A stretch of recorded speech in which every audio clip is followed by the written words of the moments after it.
محترم حضرات، معزز سامعین کرام، پیارے بچوں، عزیز ساتھیوں، قرآن مجید کے اندر اللہ تبارک و تعالی ایک دو مقامات پر نہیں بلکہ سینکڑوں مقامات پر اہل ایمان کو، مسلمان کو تقوی اختیار کرنے کا حکم دیا ہے۔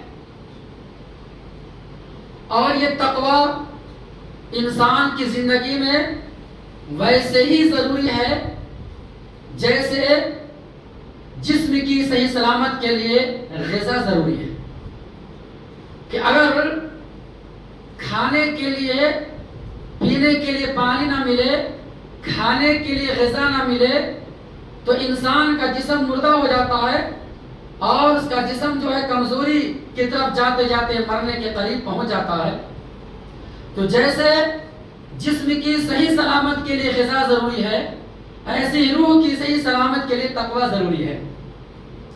بغیر تقوی کے کوئی کامیاب نہیں ہو سکتا اور اللہ تعالیٰ کی رضا اور اس کی خوشنودی کو نہیں پا سکتا ہے۔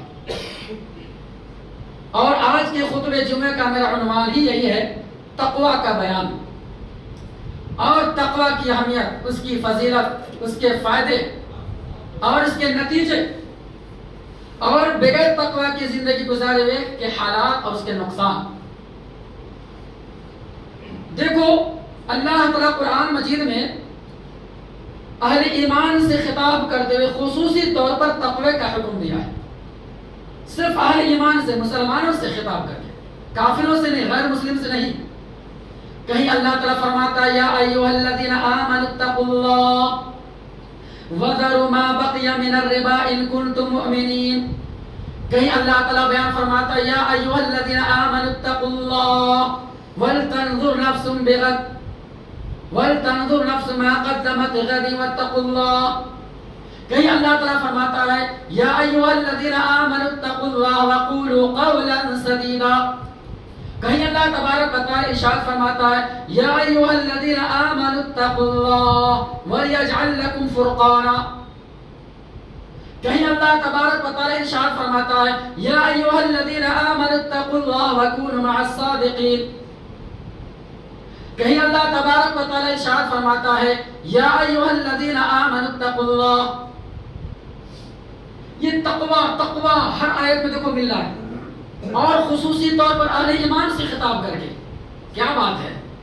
دراصل بات یہ ہے کہ اگر کسی مومن کی زندگی میں، کسی اسلام مسلمان کی زندگی میں تقوی نہیں ہے تو اس کی زندگی بیکار ہے۔ یہ تقوی اسلام میں بہت بڑی حیثیت اور بڑی اہمیت کا حامل ہے۔ سورہ نمبر 3 سورہ آل عمران اور آیت نمبر 102، اللہ ارشاد فرماتا ہے یا ایھا الذین آمنوا اتقوا اللہ حق تقاتہ ولا تموتن الا وانتم مسلمون۔ اے ایمان والو، اللہ تعالیٰ سے ڈرتے رہا کرو، اللہ کا تقوی اختیار کرو، اور تمہاری موت ایمان کے علاوہ کسی اور پر نہ ہو۔ حق تقاتہ، جیسے اسے ڈرنے کا حق ہے۔ اسی طریقے سے سورہ نمبر 9 سورہ توبہ اور آیت نمبر 119، اس میں اللہ ارشاد فرماتا ہے یا ایھا الذین آمنوا اتقوا اللہ وکونوا مع الصادقین۔ اے ایمان والو، اللہ تعالیٰ سے ڈرتے رہا کرو اور سچاؤں کے ساتھ ہو جاؤ، سچے لوگوں کے ساتھ ہو جاؤ۔ اور سورہ نمبر 8 سورہ انفال اور آیت نمبر 20 پر 9، اللہ ارشاد فرماتا ہے یا ایھا الذین آمنوا اتقوا اللہ ویجعل لکم فرقانا ویکفر عنکم سیئاتکم ویغفر لکم اللہ ذو الفضل العظیم۔ کہ اے ایمان والو، اللہ تعالیٰ کا تقوی اختیار کرو، اللہ سے ڈرتے رہا کرو۔ اس کا فائدہ یہ کہ اللہ تعالیٰ تمہاری زندگی میں مصیبت پریشانی کو دور کرے گا، دشمن کے خوف بے چینی کو تمہارے دل سے ہٹا دے گا، اور اللہ تعالیٰ حق اور باطل کے درمیان فرق کرنے کی صلاحیت پیدا کر دے گا۔ فرقان کا مطلب یہ ہوتا ہے حق اور باطل کے درمیان فرق پیدا کرنا۔ شرک اور بدعت کے درمیان فرق پیدا کرنا، توحید اور سنت کے درمیان فرق پیدا کرنا، ہدایت اور ضلالت کے درمیان فرق پیدا کرنا، جنت اور جہنم کے درمیان فرق پیدا کرنا، خالق اور مخلوق کے درمیان فرق پیدا کرنا، اس کو مطلب فرقان. اسی وجہ سے قرآن مجید کا ایک نام فرقانی ہے اور اس سورہ کا نام ہی صرف فرقان. تو تقوی کا فائدہ یہ ہے کہ اللہ تعالیٰ تمہیں حق اور باطل کے درمیان فرق کرنے کی صلاحیت، فرق کرنے کی تمیز، فرق کرنے کی ادائیگی اللہ تعالیٰ پیدا کر دے گا. اور آگے بیان فرمایا یہی نہیں بلکہ تقوی کا ایک فائدہ یہ بھی ہے کہ اللہ تعالیٰ تمہاری زندگی سے برائی کو مٹا دے گا، برائی کا گناہوں کو ختم کر کے اللہ تعالیٰ تیرے درجات کو بلند فرمائے گا، تیرے گناہوں کو بخش دے گا. وَيَغْفِرْ لَكُمْ ذُنُوبَكُمْ، اور اللہ تعالیٰ بڑا فضل والا ہے. یہ ساری کی ساری آیت کریمہ تقوی پر اور اس کی اہمیت پر دلالت کرتی ہے کہ اسلام میں تقوی کی بڑی اہمیت ہے اور اس کی بڑی فضیلت ہے. ایک جگہ تو اللہ نے یہاں تک کہا دیا جو تقی والے متقی ہیں وہ اللہ کے دوست ہوتے ہیں. واللہ ولی المتقین، اور اللہ تعالیٰ متقیوں کا دوست ہے، متقیوں کا ولی ہے. برائے مہربانی ٹیک نہ لگائے، جمعے کا خطبہ ہے، بنا ٹیک لگائے بیٹھے تو اچھا ہے. اگر کمر میں درد ہے، بیماری ہے، اگر تکلیف ہے تو بات الگ ہے، لیکن بغیر تکلیف کے جمعہ کا خطبہ ہے، ٹیک لگا کے نہیں سننا چاہیے. یہ جمعہ کے آداب کے خلاف ہے، غور سے سننا چاہیے. ٹیکا لگائیں گے، اونگ آئے گی، غفلت پیدا ہوگا، نیند آئے گی اور جمعہ کا خطبہ آپ کا بیکار ہو جائے گا، اس کا کوئی ثواب نہیں ملے گا. اس لیے اس کا دھیان رکھیں، اس کا خیال رکھیں. جمعہ کے بہت سارے آداب انشاءاللہ پھر کبھی بیان کریں گے. بہرحال تو اللہ تبارک و تعالیٰ نے تقوی کی اہمیت کو بیان کرتے ہوئے ایک جگہ فرماتا ہے کہ اللہ کے دوست ہیں متقی لوگ، اور ایک جگہ اور فرمایا سورہ یونس کی آیت میں الذین آمنوا وکانوا یتقون، کہ اللہ کا ولی کون، اللہ کا دوست کون، جو ایمان لائے اور اللہ تعالیٰ سے ڈرتے رہا کرے، وہ اللہ کا ولی ہے، وہ اللہ کا دوست ہے. تو اور ایک جگہ اللہ فرمایا واللہ یحب المتقین، اللہ تعالیٰ متقیوں سے محبت کرتا ہے، اللہ تعالیٰ تقوی والے بندے سے محبت کرتا ہے. بتاؤ جسے اللہ تعالیٰ محبت کرے، جسے اللہ پیار کرے، اس سے بڑا نیک بندہ کون ہو سکتا ہے. اور اللہ تبارک و تعالیٰ نے تقوی کی اہمیت کو اور بیان کرتے ہوئے اللہ نے یہ بھی کہا کہ جو بندہ ایمان اور تقوی کی راہ پر چلتا ہے نا، اللہ آسمان سے برکتوں کا نزول فرماتا ہے. لَفَتَحْنَا عَلَيْهِمْ أَبْوَابَ السَّمَاءِ، آسمان کے دروازے ان کے لیے کھول دیا جاتا ہے، رزق کے دروازے ان کے لیے کھول دیے جاتے ہیں اور اس کی زندگی میں چین اور سکون ملتا ہے. تو تقوی کو معمولی نہ سمجھیں. لیکن آئیے ہم تقوی کی بات کو اور آگے تفصیل کے ساتھ یا مختصر طور پر بیان کرنے سے پہلے ہم یہ سمجھیں کہ تقوی کسے کہتے ہیں، یہ بھی ضروری ہے. تقوی کا مطلب کیا، واٹ از تقوی؟ دیکھو تقوی یہ عربی لفظ ہے اور قرآن مجید کے آیت کا ٹکڑے کا ایک حصہ ہے. تقوی یہ لفظ وقایہ سے نکلا ہے جس کے معنی تھا بچنا، پرہیز کرنا، یعنی گناہوں سے بچنا، نافرمانیوں سے بچنا، برائیوں سے بچنا، غلط کاموں سے بچنا، برے کردار سے بچنا، اچھے اخلاق و کردار کا حامل ہونا، نیکی کے راستے پر چلنا، بدی کے راستے سے بچ کر جنت کے راستے پر چلنے والے کام کرنا، اللہ تعالیٰ جن جن چیزوں سے راضی خوش ہوتا ہے اسے اپنانا، اور جن جن چیزوں سے اللہ تعالیٰ ناراض ہوتا ہے اس سے بچنا. یہ ساری کے سارے چیز تقوی کے اندر آتا ہے. تقوی ایک جامع الفاظ ہے، سب اس میں داخل ہے. اسی وجہ سے سیدنا عمر بن خطاب رضی اللہ تعالیٰ عنہ ابی بن کعب رضی اللہ سے پوچھنے لگے ایک دفعہ کہ اے ابی بن کعب مجھے بتائے تقوی کیا ہے. حالانکہ عمر رضی اللہ جانتے تھے تقوی کا مطلب، ایسی بات نہیں جانتے تھے، لا علم تھے، لیکن ایک بڑے صحابی چھوٹے صحابی سے پوچھ رہے ہیں تاکہ ان کے بارے میں جو علم ہو اس سے بھی فائدہ اٹھایا جا سکے. تو ابی بن کعب سے پوچھتے ہیں اے ابی بن کعب، جبکہ یہ مشہور قاری ہیں، قاری قرآن ہے، اور یہ وہ صحابی ہیں سے اللہ کے نبی ایک دفعہ کہا تھا اے ابی بن کعب تمہارا نام لے کے اللہ نے کہا ہے کہ سورہ بینہ کی تلاوت کرو. اللہ، یہ ابی بن کعب اللہ نے نام لے کے کہا ہے کہ اے میرے پیغمبر آپ ابی بن کعب سے سورہ بینہ کی تلاوت سنیں. یہ وہ صحابی تو کہتے ہیں ابی بن کعب سے پوچھا گیا کہ تقوی کیا ہے بتاؤ.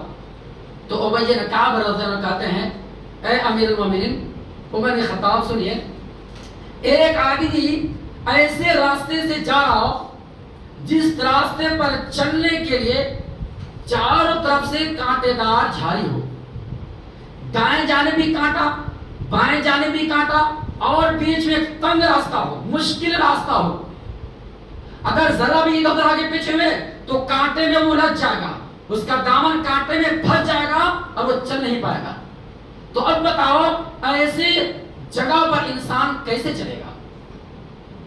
بالکل ایک دم آرام سے اور اپنے دامن کو بچاتے ہوئے اطمینان سے بالکل سلیقے سے چلے گا تاکہ ہمارا دامن کانٹے دار جھاڑی میں پھنس کر الجھ نہ جائے اور اس میں ملوث نہ ہو جائے.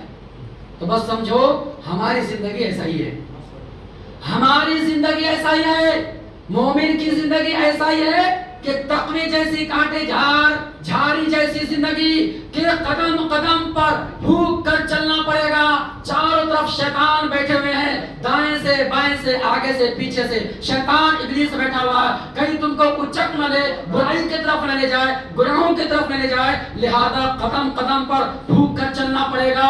کہاں حلال راستہ ہے، کہاں حرام راستہ ہے، کون سا جائز راستہ ہے، کون سا ناجائز راستہ ہے، کون سا غلط راستہ ہے، کون سا صحیح راستہ ہے، اس کو پہچان کر اس کو سمجھ کر بالکل قدم قدم پر ہمیں یہ بالکل حساب سے چلنا پڑے گا تاکہ ہم برائی میں ملوث نہ ہو جائیں. یہ ہے تقوی کا مطلب. اور جیسا کہ ابھی ہم نے سورہ آل عمران کی آیت پیش کی، سورہ نمبر 3 سورہ آل عمران آیت نمبر 102، اس آیت کریمہ کی تفسیر کرتے ہوئے عبداللہ ابن مسعود رضی اللہ عنہ تقوی کی 3 علامات بیان کی. دیکھو اگر کسی کی زندگی میں یہ 3 علامت اگر آ گیا، 3 پہچان اگر ہو گئی، سمجھو کہ متقی، وہ سب سے بڑا متقی تقوی والا. کیا 3 علامت؟ کہتے ہیں ان یعطا ولا یعصا وان یذکر ولا ینسا وان یشکر ولا یکفر. اس کا مطلب یہ ہوا کہ اللہ تعالیٰ جو قرآن میں کہا نا کہ اے ایمان والو تم اللہ سے ڈرتے رہو جیسے اس سے ڈرنے کا حق ہے، اور تمہاری موت ایمان کی حالت میں ہوئے. اس کی تفسیر کرتے ہوئے کہتے ہیں کہ تقوی میں 3 چیزیں ہیں. پہلی بات یہ ہے کہ اللہ تعالیٰ کی فرما برداری کی جائے، اللہ کی اطاعت کی جائے اور اس کی نافرمانی سے بچے. اور دوسری پہچان، دوسری علامت یہ ہے کہ اللہ تبارک و تعالیٰ کو یاد کیا جائے، اللہ کو بھولا نہ جائے. اور تیسری پہچان یہ ہے کہ اللہ کا شکر ادا کی جائے، ناشکری نہ کرے. بس دیکھو یہ 3 چیز اگر آگے متقی، وہ سب سے بڑا متقی اللہ کا نیک بندہ. اب ہر وقت ہمیں اللہ کو یاد کرتے رہنا، کبھی کسی موڑ پر اللہ کو نہیں بھولنا. کیوں؟ وہ اللہ ہمارا خالق ہے، مالک ہے، رازق ہے، مدبر ہے، ساری کائنات کو بنانے والا، پوری دنیا کو سجانے والا، آسمان زمین کو پیدا کرنے والا. وہ اللہ تعالیٰ مجھے چلنے کے لیے پیر دیا، پکڑنے کے لیے ہاتھ دیا، دیکھنے کے لیے آنکھیں دی، سننے کے لیے کان دی، سمجھنے کے لیے دماغ دیا، اور اللہ تعالیٰ نے جوانی کی طاقت سے نوازا. یہ سارے کے سارے چیزوں کا مالک اللہ، اس اللہ کو ہم بھول جائیں؟ ایسا ہرگز نہیں ہو سکتا ہے. اگر کوئی اللہ کو یاد نہیں کرتا، اللہ کو بھول گیا، سمجھو متقی نہیں، تقوی سے خالص کی زندگی. اور قدم قدم پر اللہ کی فرما برداری، گناہ نہیں، نافرمانی نہیں، یہ ایک علامت پہچان. چاہے جیسے بھی ہو. اب بتاؤ اگر کوئی آدمی شرک کرتا ہے تو سب سے بڑا گناہ تو شرک ہے نا، پھر متقی کہاں رہا؟ متقی نہیں رہا. اگر کوئی آدمی بدعت کے ارتکاب کرتا ہے وہ بھی متقی نہیں رہا، اس لیے کہ اللہ کی فرما برداری، اور بدعت میں تو اللہ کی نافرمانی ہوتی ہے نا. اسی طریقے سے اور بڑے بڑے گناہ کبیرہ جو بھی قرآن حدیث میں بیان کیا گیا، ان تمام برائیوں سے، گناہوں سے بچ کر زندگی جو گزارے وہ سمجھو اللہ کا متقی بنتا ہے. اللہ تعالیٰ قرآن مجید میں اور اسی طریقے سے نبی اکرم صلی اللہ علیہ وسلم نے حدیث میں تقوی کے اوپر بہت زور دیا ہے. آئیے میں آپ کے سامنے ایک آیت اور پیش کرتا ہوں, اس کے بعد پھر حدیث کی طرف لے جاتے ہیں, صحابہ کرام کے قول کی طرف. میں نے بہت ساری آیات شروع میں پیش کر دی, ایک آیت اور سن لیں. تقوی کی اتنی بڑی اہمیت اسلام میں ہے کہ سیدنا آدم علیہ السلام سے لے کر آخری نبی محمد رسول اللہ صلی اللہ علیہ وسلم تک وحی کا سلسلہ چلتا رہا. اللہ تعالیٰ کے طرف سے وحی آتی رہی, اللہ کا پیغام ہر نبی پر, ہر پیغمبر پر آتا رہا. لیکن قرآن مجید کی وہ آیت جو شروع میں نے خطبہ مسلمہ کے بعد تلاوت کی, جو سورہ نمبر 2 سورہ بقرہ اور آیت نمبر 281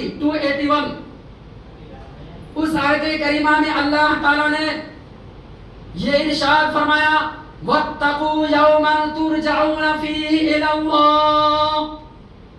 ڈرو اس دن سے جس دن کے اندر تم لوگوں کو جمع کیا جائے گا, جہاں تم لوگوں کو لوٹایا جائے گا, یعنی قیامت والے دن سے, حشر کے میدان والے دن سے, میدان محشر کی خوفناک منظر سے تم لوگ ڈر جاؤ.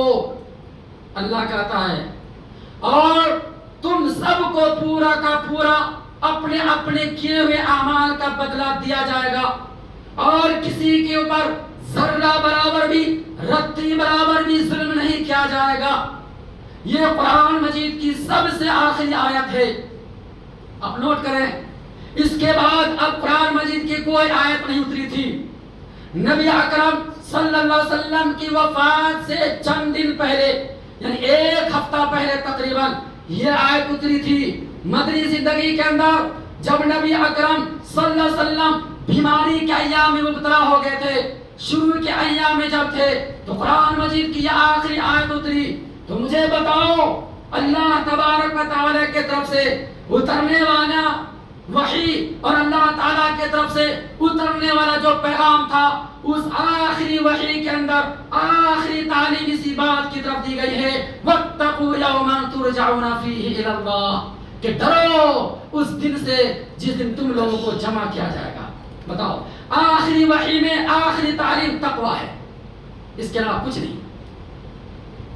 اور تقوی یہ ایسی صفت ہے, یہ ایسا عمل ہے کہ اس تقوی کے بدولت اللہ تعالیٰ جنت میں درجات کو بلند فرماتا ہے. لیکن سوال یہ پیدا ہوتا ہے کہ دیکھو تقوی کی اتنی ساری اہمیت, اتنی فضیلت ہے, لیکن اصل چیز یہ ہے کہ تقوی کے عملی تقاضے کیا ہے, اس کو پورا کرنا ضروری ہے. اصل چیز یہ ہے, یاد رکھو, تقوی کی اہمیت, اس کی فضیلت قرآن حدیث میں بہت پڑھے ہوں گے, بہت سنے ہوں گے. لیکن آئیے ہم یہ بتانا چاہتے ہیں کہ تقوی کا عملی تقاضا اور اس کے عملی طور پر اس کی صفت کیا ہے, کہ اگر جب تک وہ صفت یہ وہ عملی تقاضا پورا نہ ہو, متقی ہو ہی نہیں سکتا ہے. اس کے بہت سارے عملی تقاضے ہیں, اگر تفصیل سے بیان کرو وقت زیادہ لگ جائے گا. میں مختصر کچھ باتیں بیان کر دیتا ہوں. سب سے پہلی بات, تقوی کا عملی تقاضا یہ ہے کہ انسان جیسے اپنے ظاہر کو سنوارتا ہے ویسے اپنے باطن کو سنوارے. انسان کے ظاہر سے زیادہ باطن اچھا ہو, جلوت سے زیادہ ان کی خلوت اچھی ہو, اجتماع سے زیادہ اس کی تنہائی اچھی ہو. لوگوں کے اندر آدمی تو بنتا ہے, سنورتا ہے اور دینداری کو ظاہر کرتا ہے پبلک کے سامنے, لوگوں کے سامنے, مجمع میں, لیکن جب وہ تنہائی میں رہتا ہے, اکیلے میں رہتا ہے, خلوت میں رہتا ہے, تو ایسی حالت میں اس کے دل سے تقوی نکل جاتا ہے. وہاں پر تقوی کہاں گیا؟ اللہ کا ڈر, اللہ کا خوف وہاں پر کیوں نہیں آتا؟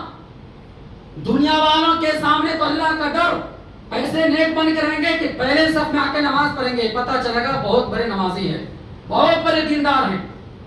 لیکن جب وہی اکیلے میں جاتے ہیں, تنہائی میں جاتے ہیں, تو گناہ کر بیٹھتے ہیں. وہاں تقوی کیا ہے؟ جیسے اللہ تعالیٰ مجمع کے اندر دیکھتا ہے, سنتا ہے, ویسے اللہ تعالیٰ تنہائی کے اندر بھی دیکھتا ہے اور سنتا ہے. جیسے اللہ تعالیٰ ظاہر کو دیکھتا ہے ویسے اللہ تعالیٰ باطن کو بھی دیکھتا ہے, دلوں کو بھی دیکھتا ہے. لہذا ضرورت اس بات کی ہے کہ ظاہر کو سنوارنے سے زیادہ باطن کو سنوارا جائے. اور کیوں؟ اس لیے کہ تقوی کا تعلق دل سے ہے. یاد رکھو, دل سے ہے. اسی وجہ سے اللہ کے نبی اکرم صلی اللہ علیہ وسلم بیان فرماتے ہیں, 3 بار ارشاد فرماتے ہوئے کہا التقوی ہا ہونا, التقوی ہا ہونا, التقوی ہا ہونا, ویشیر الی صدرہ 3 مرات, کہ تقوی یہاں ہے, تقوی یہاں ہے, تقوی یہاں ہے. گویا کہ تقوی کا تعلق دل سے ہے. اگر دل میں اللہ کا ڈر نہ ہو, اگر دل میں اللہ کا خوف نہ ہو, اگر دل میں اللہ کی محبت نہ ہو, اگر دل میں اللہ کی عظمت نہ ہو, اگر دل میں اللہ تعالیٰ کی ہیبت, اللہ کی جلال اور قیامت کے ہولناکی کا منظر دل میں نہ ہو, وہ یقیناً برائی کر بیٹھے گا, کر بیٹھے گا. اور دلیل, ایک تو یہ حدیث اور دلیل سنتے جائے. ایک واقعہ اللہ کے نبی بیان فرماتے ہیں, ابن ماجہ کی روایت ہے. حدیث کے راوی ثوبان رضی اللہ عنہ. دیکھو تنہائی کا تقوی یہ زیادہ اہمیت کا حامل, یاد رکھنا یہ عملی تقاضا ہے. ہر وقت, ہر آن, ہر لمحہ اللہ کا تقوی. جنت میں ہو تب بھی تقوی, خلوت میں ہو تب بھی تقوی, لین دین میں ہو تب بھی تقوی, معاملات کا معاملہ تب بھی تقوی, عبادت کا معاملہ تب بھی تقوی, حج عمرہ کر رہا ہو تب بھی تقوی, نماز پڑھ رہے ہو تب بھی تقوی, باہر رہے ہو تب بھی تقوی, سفر میں ہو تب بھی تقوی, حضر میں ہو تب بھی تقوی, مسجد میں ہو تب بھی تقوی, مسجد کے باہر ہو پھر بھی تقوی, مکان میں ہو پھر بھی تقوی, دکان میں ہو پھر بھی تقوی, لوگوں کے سامنے پھر بھی تقوی, اکیلے میں پھر بھی تقوی. تقوی اور اللہ کا ڈر ہر آن ہر لمحہ ہونی چاہیے. سیدنا ثوبان رضی اللہ عنہ بیان کرتے ہیں کہ ایک دفعہ اللہ کے نبی اکرم صلی اللہ علیہ وسلم ہم لوگوں کو ایک حدیث بیان فرما رہے تھے. کہہ رہے تھے لَأَعْلَمَنَّ أَقْوَامًا يَجِيءُ يَوْمَ الْقِيَامَةِ بِحَسَنَاتٍ كَأَمْثَالِ جِبَالِ تِهَامَةٍ بَيْضًا فَيَجْعَلُ اللَّهُ عَزَّ وَجَلَّ هَبَاءً مَنْثُورًا. فقيل يا رسول الله صفهم لنا وصفهم لنا يا رسول الله. قال إذا خلوا في بيتهم لن تهكوا منه. رواه ابن ماجہ. یہ ابن ماجہ کے بعد اللہ کے نبی بیان فرماتے ہیں کہ سنو, قیامت کے دن حشر کے میدان میں میری امت کے کچھ لوگ آئیں گے, میں ان کو اچھی طریقے سے جان رہا ہوں گا. اللہ کو نبی کہتے ہیں لَأَعْلَمَنَّ أَقْوَامًا, میں کچھ لوگوں کو ضرور بھی ضرور پہچان لوں گا, جان لوں گا کہ میری امت کے کچھ لوگ قیامت کے دن آئیں گے جن کی نیکیاں تہامہ پہاڑ کے مانند روشن ہوں گی. تہامہ ایک پہاڑ ہے مدینے کے اندر, اس کی ایک مثال دیا, ایک دم چمکتا ہوا روشن دار پہاڑ ہے. اس پہاڑ کے معنی اللہ کے نبی مثال دے کے کہتے ہیں کہ میری امت کے کچھ لوگ ایسے ہوں گے جو تہامہ نامی پہاڑ کے معنی ان کی نیکیاں چمک رہی ہوگی اور بہت زیادہ نیکی کر کے آئے ہوں گے. لیکن حال یہ ہے کہ اللہ تبارک و تعالیٰ اس کی ساری نیکی کو ایک ہوا میں اڑتے ہوئے ترکے کے مانند اور ہوا کے ذرات کے مانند اڑا دے گا. اللہ اکبر, بکھیر دے گا, ختم کر دے گا.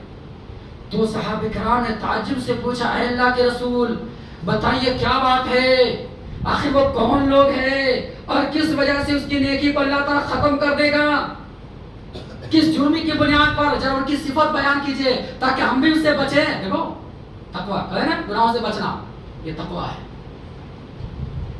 تو اللہ کے نبی اکرم صلی اللہ علیہ وسلم کہتے ہیں دیکھو وہ میری امتی کے لوگ ہیں, میں ان کو جانتا ہوں. جیسے وہ نماز پڑھتے تم بھی نماز پڑھتے ہو, جیسے وہ راتوں کو جاگتے تم بھی جاگتے ہو, وہ کوئی الگ مخلوق نہیں ہے, میری امتی کے لوگ ہیں.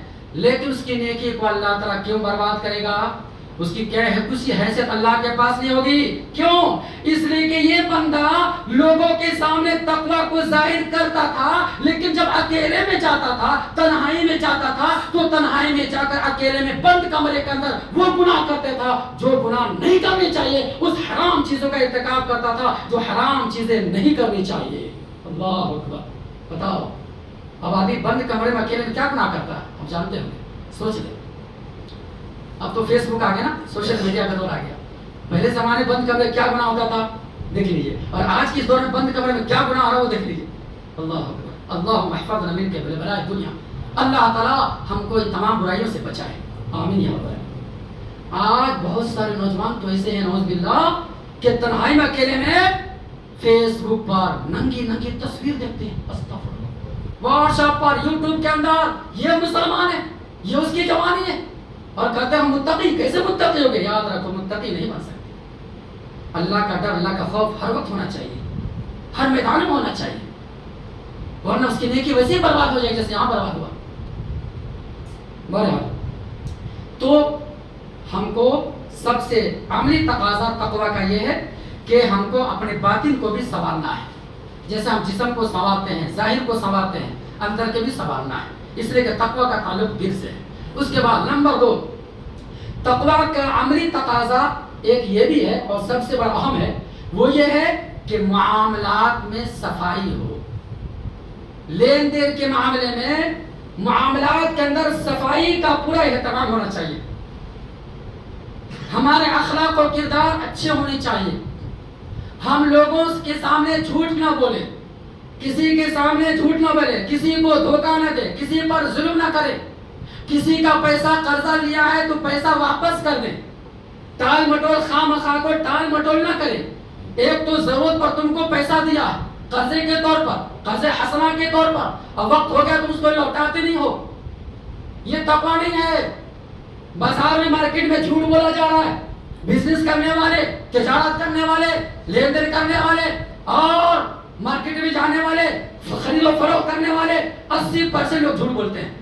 مال آتا ہے 20 روپیہ کا تو کہتا میں 30 روپے میں خریدا، اور وہ بھی قسم کھا کر. بتاؤ کس نے کہا تم کو قسم کھانے کے لیے؟ ایسے بھی لوگ ہیں. کچھ تو ایسے بڑے جاہل ملا کو ہم نے بولا بھائی دھوکہ دے کر مت بیچو مال کو، کھول کر بیچو. تجارت ہے، بزنس میں دھوکہ دینا جائز ہے. نبی کی حدیث ہے من غش فلیس منا، جو کوئی کسی کو دھوکہ دے وہ ہم میں سے نہیں ہے. اچھا مال نیچے چھپا کے رکھا تھا، اچھا مال اوپر رکھا ہوا تھا، خراب مال نیچے رکھا ہوا تھا چھپا کے. بتاؤ کسٹمر کو دھوکہ دیا یار. پھر ادھر مال خریدا 20 روپے کا، کہا کہ ہم 30-40 میں خریدے. یہ جھوٹ نہیں ہے؟ کہاں ہے لین دین میں صفائی؟ کہاں معاملات کے اندر تقوی؟ کہاں اپنے اخلاق و کردار میں تقوی؟ کہاں لوگوں کے بارے میں تقوی؟ کہاں بیوی بچے کے تعلق سے تقوی؟ وہاں پر بھی اللہ کا ڈر پیدا ہونا چاہیے. بیوی کا معاملہ، بال بچے کا، وہاں بھی حسن سلوک کرنا چاہیے. وہاں بھی ہونا چاہیے انصاف. وہاں بھی جو ہے صحیح راستے پہ چلنا ہے. وہاں بھی جس کا جو حق حق دیتے رہنا.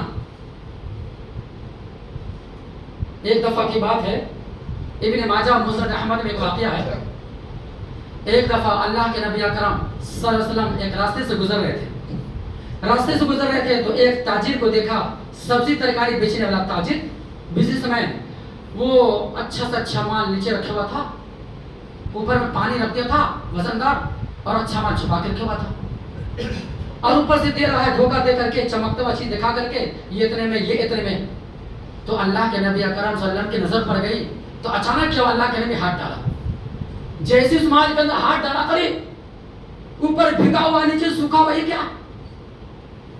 فوراً کر کیا کر رہے ہو؟ وہ شخص کہنے اللہ کے نبی ایسی بات ہے، اگر ایسا نہیں کرو تو میرا مال نہیں بکے گا. دیکھو تب ایسے موقع پر اللہ نے فرمایا من غش فلیس منا، جو کسی کو دھوکہ دے وہ ہم میں سے نہیں ہے. یہاں پہ تقوی کہاں گیا؟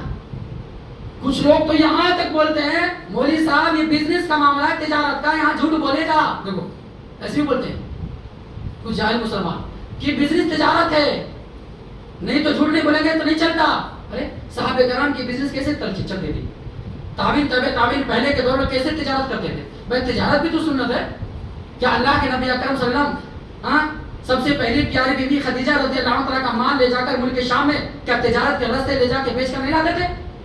کیسے پورا امانتداری کے ساتھ مال چکایا؟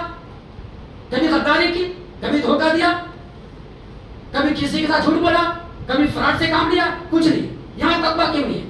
صرف تقویٰ نماز میں آتا ہے، صرف تقویٰ روزے میں آتا ہے، صرف تقویٰ حج عمرے میں آتا ہے، صرف تقویٰ مسجد میں آتا ہے.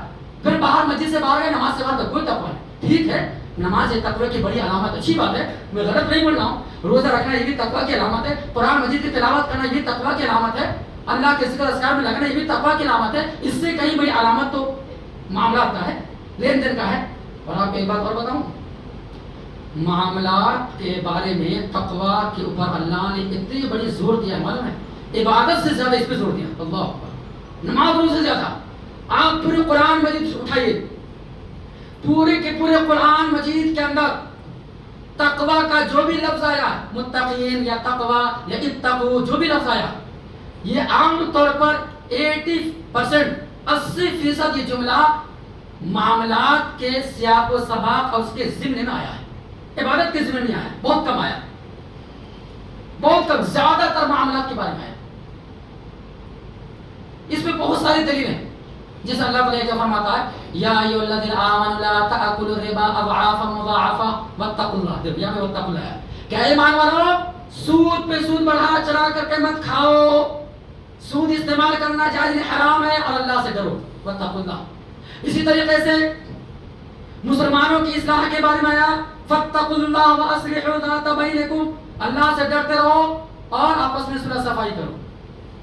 اسی طریقے سے اللہ تعالیٰ ایک جگہ فرماتا ہے واتقوا اللہ الذی تساءلون بہ والارحام، اللہ سے ڈرو اس چیز کے بارے میں جس کا واسطہ دے کر تم ایک دوسرے سے مانگتے ہو. دیکھو یعنی معاملات میں آیا. اسی طریقے سے اللہ تعالیٰ ایک جگہ فرماتا ہے یا ایھا الذین آمنوا اتقوا اللہ وکونوا مع الصادقین، سچے لوگوں کے ساتھ ہو جاؤ، جھوٹوں کے ساتھ مت ہو. یعنی الغرض تقویٰ کا لفظ پورے کے پورے قرآن مجید میں 250 بار سے کچھ زیادہ آیا، پورے قرآن میں 250 مرتبہ 250 سے کچھ زیادہ آیا ہے. اور وہاں پر ایک سورہ ہے جس کا نام سورہ طلاق، 65 نمبر کی سورہ، اس سورہ کے اندر اللہ نے لفظ تقویٰ کو 5 بار ریپیٹ کیا ہے، 5 بار آیا تقویٰ کا لفظ، اور یہ 5 بار معاملات کے تعلق سے ہے. دیکھو عبادت کے تعلق سے نہیں ہے. اور غور کیجیے، اس میں بہت کمی ہے مسلمانوں کی.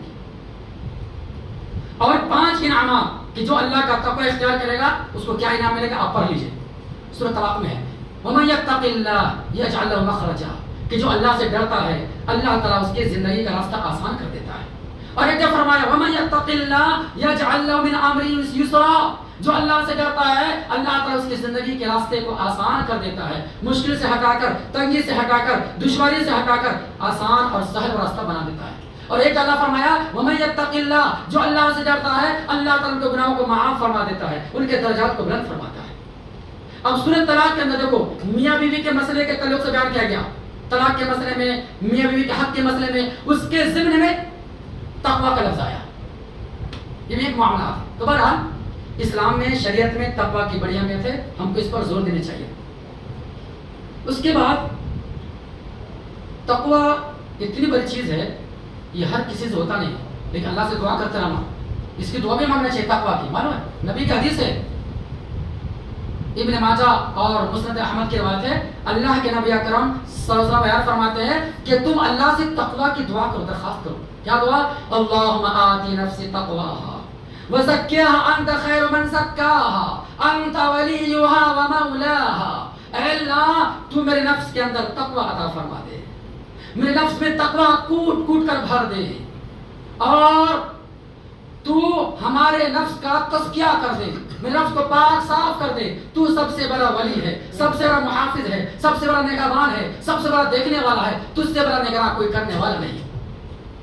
اور ایک جگہ اور اللہ کے بیان فرماتے ہیں کہ ان الفاظ کے جیسے اللہ سے دعا مانگو، اللہم انی اسألک الہدی والتقی والعفاف والغنی. یہ تقویٰ کہ اللہ میں تجھ سے ہدایت کی دعا مانگتا ہوں، تقویٰ کی دعا مانگتا ہوں، پاکدامنی کی دعا مانگتا ہوں. یہ ساری کی ساری چیزیں صحابہ کرام کی زندگی میں تقویٰ کوٹ کوٹ کر بھرتا. اللہ اکبر. پھر بھی وہ اللہ سے ڈرتے تھے. نیکی کر لیے تبھی اللہ سے ڈرے، اور نہ کرے تبھی اللہ سے ڈرے، لیکن نیکی کے معاملے ہمیشہ آگے بڑھ چلتے رہتے تھے. ایک دفعہ کی بات ہے، کہ عمر بن خطاب رضی اللہ تعالیٰ اور حضرت علی رضی اللہ کے بارے میں آتا ہے سیرت علی رضی اللہ تعالیٰ کے بارے میں آیا کہتے ہیں کہ ایک دفعہ وہ قبرستان کی زیارت کے لیے گئے. تو قبرستان جب پہنچتے ہیں تو وہاں پہنچنے کے بعد سارے قبر والوں سے خطاب کر کہتے ہیں یا اہل القبور، اے قبر والے سنو. اب آپ لوگ چوک جائیں گے بھائی قبر والے سے پوچھیں کیا بات، قبر والے زندہ ہے کیا؟ حضرت علی رضی اللہ عنہ کہتے ہیں قبر والے سے خطاب کر کے کہ اے قبر والے سنو، کیا میں تجھے ایک خبر نہ بتلا دوں؟ کیا تم کو میرے بارے میں یا اپنے بارے میں کچھ خبر ہے؟ یہ سوال کرتے تھے قبر والے سے. ایسے پوچھتے سے لگتا کہ زندہ ہے، وہ سامنے کھڑے بات کر رہے ہیں، لیکن نہیں، ایک نصیحت کے طور پر قبر والے کے ایک نصیحت کے طور پر پوچھتے تھے اے قبر والے سنو، کیا میں تجھے خبر نہ دوں؟ لوگ کہتے ہیں کہ اے علی آپ ان سے پوچھ رہے ہیں کیا بات ہے، وہ تو زندہ نہیں، کیا وہ سنے گا ہماری بات کو؟ تو حضرت علی رضی اللہ عنہ میں کہتے ہیں سنو، اگر اللہ تعالیٰ ان کو تمام قبر والوں کو سننے کی طاقت اگر دے دیتا، بولنے کی طاقت اگر دے دیتا تو یہی جملہ کہتے اِنَّا وَجَدْنَا خَيْرًا مِنْ زَادِ التَّقْوَى، کہ ہم نے تقوی کے توشے سے بہتر کوئی چیز نہیں پایا ہے. حضرت علی رضی اللہ عنہ کہتے ہیں قبر والے تم تو چلے گئے لیکن تمہارے پیچھے تمہارے بیوی بیوہ ہو گئی، کسی نے شادی کر لیا، تمہارے گھر میں کوئی دوسرا رہنے لگے، تمہاری جگہ پر کوئی دوسرا قبضہ کرنے لگے، سب دوسرے کا ہو گیا، تمہارا کچھ بھی نہیں ہے، تم نے کیا پایا؟ تو حضرت علی رضی اللہ عنہ کہتے ہیں کہ اگر بولنے کی صلاحیت اور سننے کی طاقت اگر اللہ دیتا قبر والے کو تو یہی کہتا کہ ہم نے تقوی سے بہتر کوئی توشہ نہیں پایا. اور اسی کو اللہ نے قرآن میں کہا وَتَزَوَّدُوا فَإِنَّ خَيْرَ الزَّادِ التَّقْوَى وَاتَّقُونِ يَا أُولِي الْأَلْبَابِ. عمر بن خطاب رضی اللہ عنہ مشہور صحابی، کون نہیں جانتے، لیکن دیکھو وہ صحابی جب اللہ کے نبی ایک دفعہ بولے کہ اویس قرنی نام کا ایک آدمی ہے ان سے دعا کرا لینا، اور وہ بھی جو بھی دعا کریں گے اللہ ان کی دعا قبول کر لے گا. لیکن مجھے بتاؤ اویس قرنی کون تھے؟ تابعی تھے، صحابی نہیں تھے. اللہ کے نبی کو دیکھا نہیں، ملاقات ثابت نہیں ہے، ملے نہیں، لیکن غائبانہ طور پر اللہ کے نبی ان کا نام لے کر گئے. یمن کا ایک آدمی جن کا نام اویس قرنی، قرن ایک یمن میں جگہ ہے. اے عمر جب کبھی ان سے ملاقات ہو، جب کبھی ان سے ملنا تو ان سے دعا کرا لینا. تو عمر بن خطاب کرنے کے اللہ کے نبی ہم کو تو بہت شوق ہے ان سے دعا کرانے کا، لیکن مجھے بتائیے اویس قرنی نام کا آدمی یمن سے آئے گا تو ہم کیسے پہچانیں، اس کی کچھ علامت پہچان؟ تو کہنے لگے ان کے جسم میں داغ تھا، سارے کے سارے داغ ہٹ چکا ہے، ایک داغ بچا اس کے جسم کے حصے پر، کوڑی جیسا تھا نا ایک داغ چھوڑا سا، بس باقی سب ختم ہے. اللہ نے ابرص کی بیماری کو دور کر دیا، ابرص کی بیماری کو. اس داغ سے پہچان لینا، اگر وہ داغ مل جائے اور اس نام کا آدمی مل جائے تو سمجھ لینا وہ اللہ کا نیک بندہ، ہم سے دعا کرا. اب عمر بن خطاب رضی اللہ تعالیٰ عنہ تلاش میں لگ گئے. ادھر نبی کی وفات ہو گئی، اب برابر مکے میں مدینے میں تلاش کرتے رہتے تھے کہ یمن سے کوئی قافلہ آیا نہیں آیا، کوئی قافلہ آیا نہیں آیا. ہر سال تلاش میں لگتے، جب بھی کوئی قافلہ یمن سے آتا تلاش و جستجو شروع ہو جاتی. دیکھو ایک صحابی جن کا مقام بڑا، جن کا درجہ بڑا، وہ بھی جو ہے دوسرے خلیفہ عمر بن خطاب جن کے بارے میں نبی نے فرمایا کہ اگر میرے بعد کوئی نبی ہوتے، اگر نبی بنایا جاتا کسی کو تو عمر کو بنایا جاتا، لیکن میرے بعد اب نبوت کا سلسلہ ختم ہو گیا، رسالت کا سلسلہ ختم ہو گیا. وہ عمر رضی اللہ عنہ کے اندر اتنی طرف اتنا جذبہ جو کسی اور صحابی کے اندر ہوئی، کہنے لگے کہ میں ہمیشہ جب بھی قافلہ وہاں سے آتا انتظار لگتا، تلاش کرتا کہ یمن سے قافلہ تو نہیں آیا، وہ اس قرنی تو نہیں آیا، پتہ چل نہیں آیا. 1 سال گزر گیا، 2 سال گزر گیا، 3 سال گزر گیا، کئی سال گزر گئے. تلاش کرتے کرتے ایک لمحہ ایسا بھی آیا، ایک دور ایسا بھی آیا کہ یمن سے ایک قافلہ حج کے لیے مکہ پہنچا ہے. جب مکہ پہنچتا ہے تو پہنچنے کے بعد یمن والوں کے پاس جاتے ہیں، عمر بن خطاب رضی اللہ عنہ پوچھتے ہیں کہ یہاں پر یمن سے کوئی قافلہ آیا؟ تو بولے یمن کا قافلہ ہے. تو کہا اچھا مجھے یہ بتاؤ اس میں اویس قرنی نام کا کوئی آدمی ہے؟ تو کہنے لگے وہ بوڑھے شخص ہیں، جاؤ ان سے ملو، سفید داڑھی والے بوڑھے شخص. اللہ اکبر. گئے عمر بن خطاب رضی اللہ تعالیٰ ان سے ملے، ان کا بوسہ لیا، سلام کلام کرے اور کہنے لگے حضرت آپ ہی کے انتظار تھی، بہت دن سے تمنا طرف تھا کہ کب میں آپ سے ملوں، کیونکہ آپ کے بارے میں اللہ کے نبی نے کہہ دیا تھا. معلوم ہے یہ اویس قرنی جو ماں باپ کی خدمت کی وجہ سے بوڑھی والدہ کی خدمت کی وجہ سے نبی سے ملاقات نہیں کر سکے، حالانکہ تمنا تھی، طلب تھا، جذبہ تھا کہ نبی سے مل. اگر ایک لمحہ، ایک منٹ کے لیے بھی اگر ملاقات ہو جاتی نا تو صحابی بن جاتے، ہمیشہ ہمیشہ کے جہنم کی آگ ان کے اوپر حرام ہو جاتی. اللہ اکبر، کیا صحابی کا مقام ہے؟ لیکن نہیں، نبی بولے اپنے جگہ پر رہو، ماں باپ کی خدمت کرو. بہرحال گئے، ان سے دعا کرائے، جیسی دعا کی دعا قبول ہو گئی الحمدللہ. دیکھو اگر عمر خطاب چاہتے تو اپنے طور پہ بھی دعا کر سکتے تھے نا، لیکن اپنے طور پر دعا تو ہے ہی، صاحب ویس قرنی کے پاس جا کے دعا کرائے. ایک بڑے شخص چھوٹے شخص کے پاس گئے. یہ اس بات کی علامت ہے کہ ان کے دل میں تقویٰ کتنا کوٹ کوٹ کر بھرا ہوا تھا. اللہ. اور یہ تو ہو گیا تقوی کے چلے. ایک ہوتا ہے یا تو فتویٰ اور ایک ہوتا ہے تقویٰ، دونوں میں فرق ہے. شک شبہ سے بچ جانا یہ بھی تقویٰ کی علامت ہے. اس کی مثال دیتا ہوں. سیدنا ابو بکر صدیق رضی اللہ عنہ، وقت ہو گیا بس ایک آخری بات. سیدنا ابو بکر صدیق رضی اللہ عنہ، صحیح بخاری میں واقعہ ہے. ایک ہوتا ہے فتوے کی حد تک وہ چیز جائز ہے کر سکتے ہیں، لیکن اگر اس سے بھی بچ جائے تو تقویٰ اعلیٰ معیار ہوتا ہے، سب سے اونچا درجہ ہوتا ہے تقویٰ، جو ہر کسی سے نہیں ہوتا. ابو بکر صدیق رضی اللہ عنہ کے پاس ایک غلام آیا. ایک غلام تھا، دونوں ساتھ میں کھانا کھا رہے تھے، لا کر کھانا دیے. جب کھانے سے فارغ ہوئے، مشہور واقعہ آپ سنے بھی ہوں گے، میں نے درس میں بیان کیا ہے. تو ایک دفعہ ابو بکر صدیق رضی اللہ عنہ کہنے لگے وہ غلام نوکر کہ اے امیر المومنین، آپ کو پتہ ہی کھانا کہاں سے آیا؟ بولے نہیں مجھے بتاؤ. بولے جاہلیت کے دور میں، زمانہ جاہلیت کے اندر میں کاہن کا کام کیا کرتا تھا، علم کہانت میں کام کرتا تھا، لیکن اتنا ماہر نہیں تھا. لیکن کوئی آیا غیب کی دعویٰ بتانے والے، غیب کی خبریں بتانے والے، ہاتھ کی لکیر دیکھ کر کے قسمت کے بارے میں بتا دیا، یہ ہوگا تو یہ ہوگا، یہ کرو گے تو یہ ہوگا، فلاں فلاں. ایسا میں بول دیا. ایک دفعہ ایسا ہوا، اس آدمی کو میں نے بول دیا یہ کرو گے تو یہ ہو جائے گا، اگر نہیں کرو گے تو یہ ہوگا. چنانچہ وہ تیر اندھیرے میں چلایا اور ٹھیک نشانے پہ جا کے لگ گیا. واہ ماشاءاللہ، اندھیرے میں تیر چلایا لگ گیا. اب وہ آدمی ٹھیک ہو گیا. تو اب وہی خوشی میں آج لا کر ہم کو دیا ہے تحفے میں، وہی ہم لوگ کھا رہے تھے. فوراً ابو بکر صدیق کہا ارے ایسی بات ہے، تم پہلے بولے نہیں. وہ ابو بکر صدیق ہے نا، معمولی انسان تھوڑی تھے، صدیق ہے. فوراً اپنے ہاتھ انگلی حلق کر لے گیا، لے جانے کا زور سے اندر نکالا، اندر سے، اور الٹی کر کے سارے قے کر کے باہر نکال دیا جو کھایا پیا تھا باہر. دیکھو علماء کا فتویٰ ہے، شریعت کا فتویٰ ہے کیا کہ جب تک معلوم نہیں ہے، ہمیں معلوم نہیں تھا، حرام چیز ہم نے کر لیا، جب تک جائز ہے. معلوم ہونے پر کر سکتے نہیں، جائز نہیں. اب یہاں معلوم ہو گیا وہ صدیق کو، اب یہاں سے بچنا چاہیے نا. وہ جو کھا لیا پیٹ میں چلا گیا کوئی بات نہیں، اللہ معاف کر دیتا، لیکن اس کے دل میں رہا نہیں گیا. نہیں اللہ اوپر، پتہ نہیں چھوٹی چھوٹی بات کی اللہ پکڑ نہ لگے. اتنا ڈر اللہ کا خوف کہ اندر انگلی ڈال کر قے الٹی کر کے باہر پھینک دیا. یہ تقویٰ. تو تقویٰ پر اونچا درجہ ہوتا ہے، معمولی چیز نہیں. بہرحال بہت ساری باتیں میں نے بتایا، موضوع بہت لمبا عنوان ہے، وقت نہیں. وقت ہو جائے اللہ سے دعا کریں اللہ تعالیٰ ہم تمام مسلمانوں کو دین کی صحیح سمجھ اور نیک عمل کی توفیق عطا فرما. اے اللہ فضل کا، کرم کا، رحم کا معاملہ فرما، اور ہم تمام مسلمانوں کو تقویٰ طہارت کی زندگی گزارنے کی توفیق عطا فرما، اور سچائی نیکی کے راستے پہ چلنے کی توفیق عطا فرما، اور برائیوں سے، گناہوں سے، شرک بدعت سے، نافرمانی سے اللہ بچنے کی توفیق عطا فرما. اے اللہ ہم تمام مسلمانوں کا ایمان پر، توحید پر خاتمہ فرما. اے اللہ جن مسلمان بھائیوں نے دعا کے لیے کہا یا لکھا ہے، یا ان کا میرے اوپر حق ہے یا دعا کی امید رکھتے ہیں، اے اللہ ان سب کو اپنے اپنے جائے مقاصد میں کامیابی نصیب فرما. اے اللہ فضل کا، کرم کا، رحم کا معاملہ فرما. اے اللہ مرنے کے بعد قبر کے عذاب سے حفاظت فرما. اے اللہ ہم تمام مسلمانوں کو قیامت کے روز جنات الفردوس میں داخل نصیب فرما. آمین یا رب العالمین. بارک اللہ لنا و لکم فی القرآن المجید ونفعنی بالآیات والذکر الحکیم. انہ تعالی جواد کریم مالک بر رحیم.